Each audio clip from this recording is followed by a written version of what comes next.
Et nous allons parler de comment développer son intelligence émotionnelle.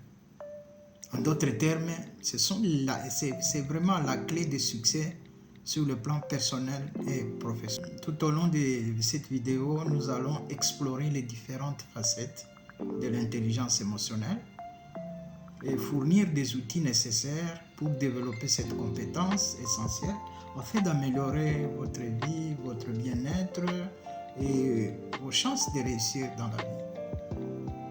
Et cette vidéo, elle intéresse les jeunes, les employés, les gestionnaires d'entreprise, les chefs d'équipe, les responsables, les éducateurs, les coachs, les psychologues, les professeurs, les enseignants, les parents, les pasteurs, bref, toutes les personnes qui ont la charge de gérer les groupes de gens. C'est très important de comprendre et de maîtriser ou de s'intéresser au développement de son intelligence émotionnelle. Pour comprendre ce concept de l'intelligence émotionnelle, je vous invite à maîtriser les clés de cette intelligence émotionnelle. Il s'agit de la conscience de soi, de la maîtrise de soi, de la conscience sociale et de la gestion des relations. Et ces 4 éléments constituent l'essentiel de l'intelligence émotionnelle. Comment donc développer son intelligence émotionnelle? Et le développement de cette intelligence, ça présente quoi comme avantage? Eh bien, 2 choses que ça porte comme avantage. 1, sur le plan personnel, c'est-à-dire ça augmente l'estime de soi, la meilleure gestion du stress.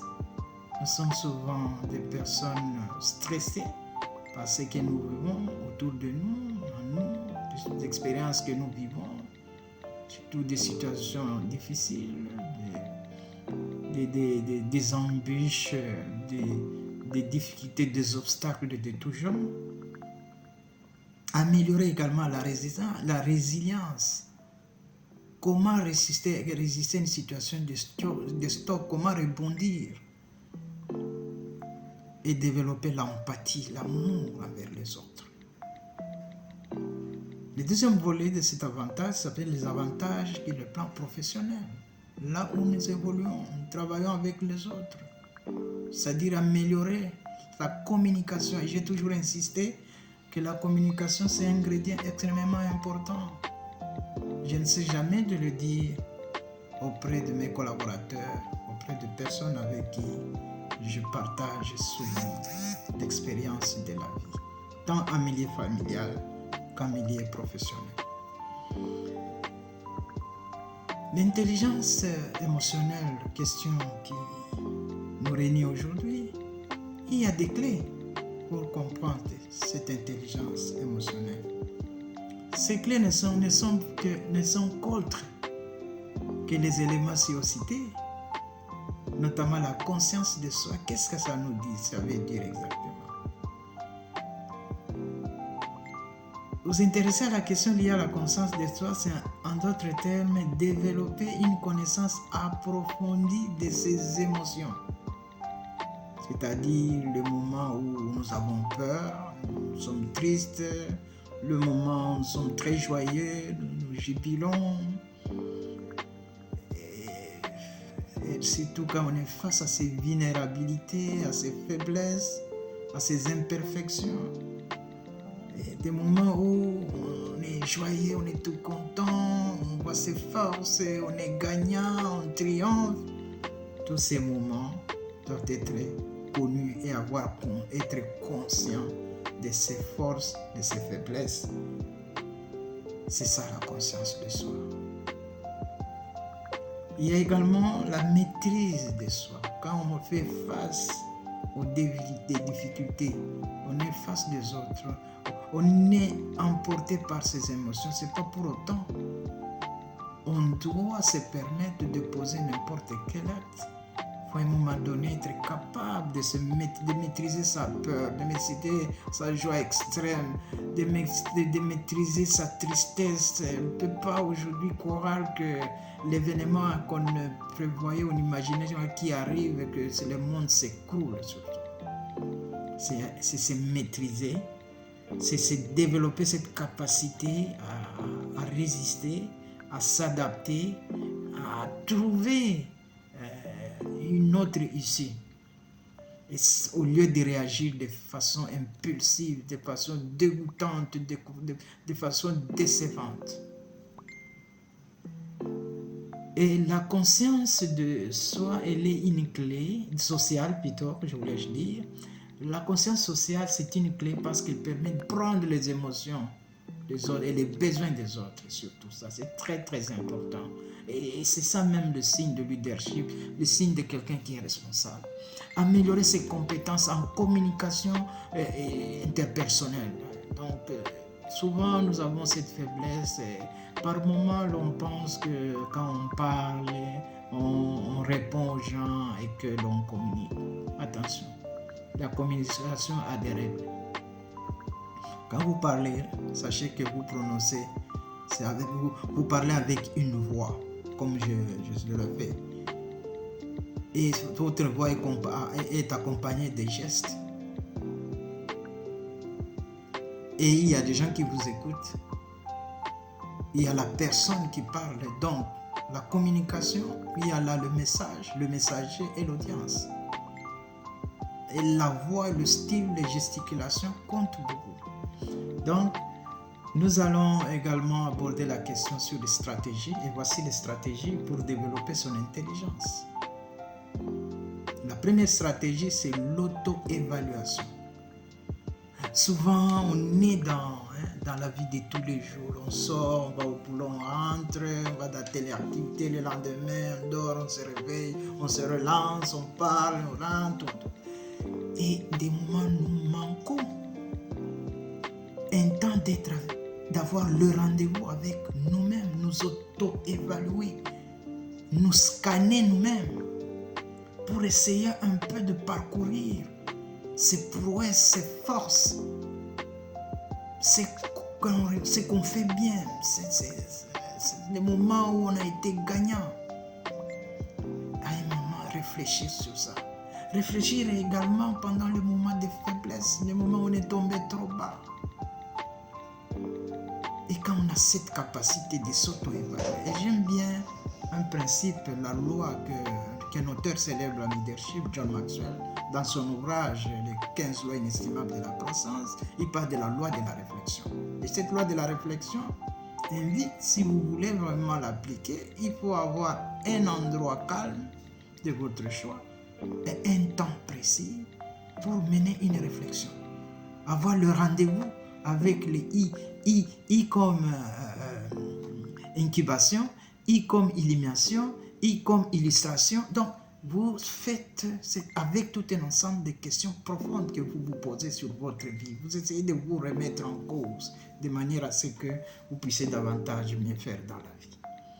Il y a aussi la pratique de la pleine conscience. C'est en fait développer sa conscience de soi et se maîtriser ça grâce à des techniques de méditation et de relaxation. Donc, cela accompagne.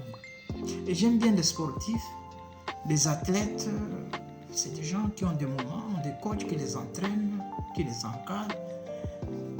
Prenez un moment de faire des exercices de respiration, des sports d'une manière régulière. Ça demande une énergie pour renouveler un peu ce qui est dans le corps. Le corps étant très complexe, donc il faut réserver un place très important dans les sports et contrôler l'alimentation. Manger, éviter trop d'alcool, éviter de fumer, donc prendre soin de son corps. Il y a aussi le moment de l'apprentissage à l'empathie. l'exercice d'aimer les autres sans intérêt. Ne demande pas d'aimer quelqu'un parce qu'il va dire avec intérêt, profit, je le fais parce que demain j'irai chez lui pour... Non. Donc aimer sans intérêt, ça.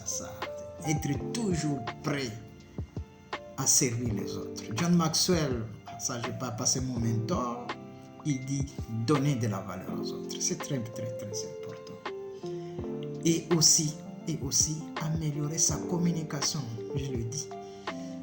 Bien communiquer, savoir écouter et parler si c'est vraiment nécessaire.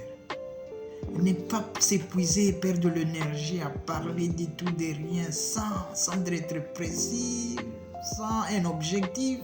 Les gens parlent pour parler. Il y a des gens comme ça. Ils sont dans le colportage. Je pense que quelqu'un qui a l'intelligence émotionnelle bien développée, il doit éviter de trop parler pour rien, sans objectif, sans derrière un appel à une action ou la transmission des connaissances, des informations. Donc, il faut parler quand vraiment c'est nécessaire. Et aussi l'apprentissage continu, c'est en quelque sorte la formation continue. Les compétences d'aujourd'hui, il faut savoir demain, dans 10 ans, 15 ans, et surtout avec le développement de l'intelligence émotionnelle, nous devons devoir nous améliorer sur le plan compétences professionnelles, notre savoir-faire et le savoir-être aussi. Et là, c'est la croissance personnelle. Et je vous invite à une vidéo sur les 15 lois inestimables de la croissance qui permet à quelqu'un vraiment de se développer. Donc, ainsi, j'ai balayé l'essentiel de cette vidéo que je vous invite vraiment, si vous l'avez aimé, de prendre votre abonnement de telle sorte que ces vidéos, ce peu de contenu puisse atteindre des gens qui se posent des questions, qui disent je ne sais pas où commencer pour développer mon intelligence émotionnelle, c'est-à-dire comprendre les clés de l'importance, les stratégies de cette intelligence émotionnelle et comment devoir l'améliorer. Et je vous demande une chose. Si vous avez été touché par le contenu de cette vidéo, pratiquez ça. Il n'y a pas, le laboratoire n'est pas loin pour pratiquer ces enseignements. C'est autour de vous parce que vous êtes entouré par les membres de votre famille, vous êtes entouré par vos collègues dans le milieu de travail, vous êtes entouré par les frères et sœurs à l'église où vous priez, vous êtes toutes les communautés où nous côtoyons. Je ne vois jamais quelqu'un vivre seul. Ils sont rares. Comme nous vivons, l'être étant un être social et sociable, pratiquez dans votre lien et vous aurez des résultats. Évitez, et je vous invite également que votre expérience dans la pratique de l'intelligence émotionnelle, vous pouvez aussi nous faire part des commentaires dans notre vidéo de ce que vous avez vécu, que nous puissions aussi partager avec les autres dans notre communauté. Et c'est ça, donner de la valeur aux autres, c'est ça, aimer de les autres. Et surtout les jeunes, je vous dis, allez-y tout le monde. Vous êtes appelés à réussir dans votre vie, allez-y tout le monde, jeunes, surtout les jeunes de la génération XY, les jeunes qui aiment tout de suite et tout de suite, c'est normal, les jeunes qui aiment l'innovation, qui aiment qui sont inventifs. Je vous admire et je demande aux parents d'encadrer nos jeunes qui sont nés dans cette période de digitalisation, de numérisation. Ce siècle est devenu un siècle de vitesse. Offrons-leur notre attention, ayons le temps de les écouter et de les accompagner dans leurs rêves. Et je vous remercie pour avoir suivi cette vidéo. Merci.